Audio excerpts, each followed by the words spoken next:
Hej, jeg har lavet her en synopse i sociologi og ulighed, hvor jeg har en overordnet problemformning, der hedder, hvordan har modernisering af arbejdsmarkedet samt den stigende globalisering haft en indflydelse på den stigende marginalisering af både enkeltpersoner og etniske grupper i Danmark. Mine problemstillinger har jeg på det redegørende niveau været grunden til, at folk i højere grad føler sig marginaliseret i et ellers bredt favnende samfund som Danmark, hvor man altså opererer med den universelle velfærdsmodel. Jeg har en problemstilling, der hedder, hvordan har de globale konkurrenceforhold samt den globale mobilitet haft en indvirkning på marginalisering i Danmark. Og til sidst har jeg en undersøgende problemstilling, der hedder, at hvilke instrumenter kan man i fremtiden benytte for at undgå en stigende marginalisering, og herunder især inden for arbejdsmarkedet. Jeg vil fokusere på problemstilling 1 og 3, da problemstilling 1 ikke er helt lige så relevant og lidt mere på det redegørende nu. Så hvis vi går videre til problemstilling 2, siger den her, at der vil blive undersøgt, hvorvidt globale konkurrenceforhold gør, at man risikerer at marginalisere dårligere stillede eller uddannede individer. Der vil herudover også blive undersøgt, hvorvidt en stigende indvandring, altså ved større global mobilitet, skaber integrationsforhold og stigmatisering, der gør, at disse grupperinger vil blive marginaliseret. Så til at starte med har vi nogle globale konkurrenceforhold, der gør, at man i højere grad skal bruge bedre uddannede individer. Vi kører konkurrenceforhold, der gør, at vi hele tiden skal yde vores bedste. Vi kræver hele tiden at uddanne vores borgere bedre, sådan så de bliver mere konkurrencedygtige, og sådan så vi kan køre skak med de andre lande, selvfølgelig. For vi ønsker ikke at falde bagud, især ikke når vi er et så velfungerende land som Danmark. Selvfølgelig kan man ikke undgå at komme ind på noget lidt økonomisk med det her, fordi der vil selvfølgelig muligvis i et land som Danmark, hvor vi betaler høj skat, ske brain drain, men det er ikke lige så relevant i det her, for jeg har valgt mere at fokusere på, hvordan de her mere dårlige uddannede kan blive marginaliseret. Til det har jeg kigget på Emile Durkheim's teori, og rigtig meget af den artikel, vi har haft med, der hedder Selvmordsbreve fra 424 mænd, hvor vi kan se, at de her mænd simpelthen ikke føler sig dygtige nok til at kunne varetage den her teknologiske udvikling, der fører med. Engang var det Engang var det lettere og mere ukompliceret at være landmand. Hvorimod i dag kræver det, at man kan rigtig mange ting, i og med at vi bruger flere pesticider, vi skal benytte en masse maskiner, og der er det generelt kommet rigtig høj teknologisk udvikling. Vi skal producere mere, det handler ikke længere så meget om så fint føle ud og klare en ko, det skal bare producere, og det skal bare virke.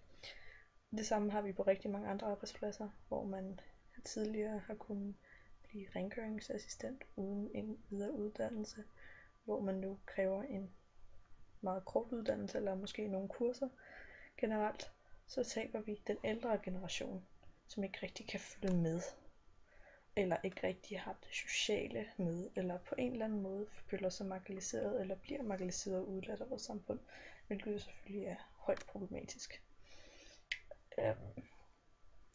Så udover den her globale konkurrenceforhold, vi har, så har vi også en øget global mobilitet. Selvfølgelig også en social mobilitet, men det er ikke lige så relevant her. Hvilket gør, at vi kan flytte over landegrænser. Især her i EU, hvor man har nogle fælles rettigheder inden for som EU's borgere, der gør, at man kan få arbejde i andre EU-lande meget lettere.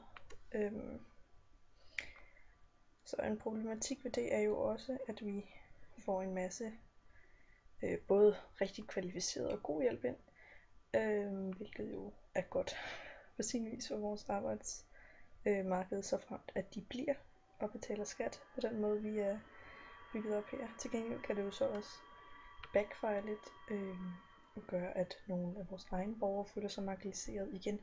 Dem, der ikke rigtig føler, at de kan komme ind på arbejdsmarkedet, kan nu slet ikke komme ind, da der nu kommer nogen, der har taget deres muligheder, kan man sige. Hvis der især her i sådan kriser, finanskriser, kan der være raft kan man sige, om arbejdspladserne. Så derfor kan det være rigtig problematisk, hvis der kommer nogen udefra. Rigtig mange dygtige, som skal erstatte måske nogle af vores lidt mindre dygtige. Og så kommer der igen noget marginalisering i og med, at nogen bliver smidt ud fra arbejdsmarkedet. En anden ting kan måske være, at der kommer nogle mindre kvalificerede ind over grænserne. Hvad end det er for flygtningehjælp, eller bare nogle andre fra nogle europæiske lande eller diverse, som også kan føle sig marginaliseret enten på grund af dårlig social integration eller eksklusion, eller en stigmatisering, der kommer over de her tilflyttere, hvilket jo også er rigtig skidt. Ja. Hvis vi går lidt videre, nu går jeg lige op og kigger på den igen her. Så hvilke instrumenter kan man i fremtiden benytte for at undgå en stigende marginalisering? Herunder især inden for arbejdsmarkedet, som jeg også snakkede om. Det er i større grad en marginalisering fra arbejdsmarkedet, fordi man ikke er veluddannet nok, eller at der kommer noget arbejdskraft udefra, der er mere kvalificeret. Så der er vi her diskuteret fordele og ulemper på forskellige metoder, hvoraf der vil blive inddraget forskellige relevante teorier. Og herunder særligt funktionalismen. Hvis man lige til at starte med funktionalismen, er det ideen om, at samfundet er et større hele, der har en masse dele, som hver står for deres del. Så hvis der er en del, der ændrer sig, bliver de andre dele i høj grad også nødt til at ændre sig, for de her tandhjul kan køre, og samfundet kan fungere. Så med det har, hvis vi går ud fra det i hvert fald, så har staten nogle instrumenter at rykke rundt med, for at ligesom få de her andre dele til at ændre sig. Vi vil gerne have nogle flere ud på arbejdsmarkedet, gerne have flere til uddannelser, sådan nogle ting. Og en god ting, eller en ting, der kan blive brugt i hvert fald, er regulering af offentlige ydelser. Og det kan man jo gøre på flere måder. Man kunne enten gøre det ved at belønne uddannelser, altså sige, vi vil gerne give en højere SU-sats for dem, der kan klare en uddannelse hurtigere, fordi det handler jo ikke kun om at få en bedre uddannelse, men også at få folk igennem hurtigere. En anden ting, man ligesom kan gøre, er en effektivisering af aktiveringen for arbejdsløse. En ting er, at vi gerne vil have vores ungdom til at blive bedre og komme ud og få en god uddannelse og en akademisk uddannelse. Vi vil også rigtig gerne have vores arbejdsløse i gang. Og det kan man jo, så her snakker om, lave en effektivisering af aktiveringen, eller som især Venstre snakker om lige nu, sætte skatterne ned for de lavtlønnede, sådan så det kan betale sig at arbejde. Det er jo deres helt nye slogan. Igen handler det om nogle økonomiske tiltag, der gør, at det er mere profitabelt at komme ud og arbejde, eller i hvert fald gøre en større indsats for det, end det er at gå derhjemme. Men lige den her går så også ud fra, at, hvad kan man sige, at de hjemmegående har en større gevinst ved at gå hjemme. Og det er jo ikke nødvendigvis, de har det, men en måde at kunne gøre det på, i hvert fald, og effektivering, en aktivering. Ja. Igen, så er der uddannelser, som jeg også har lidt inde på. Man skal uddanne sig, så igen folk kan kunne følge med den her teknologiske udvikling. Igen bliver man nok også nødt til at snakke om lidt økonomi, fordi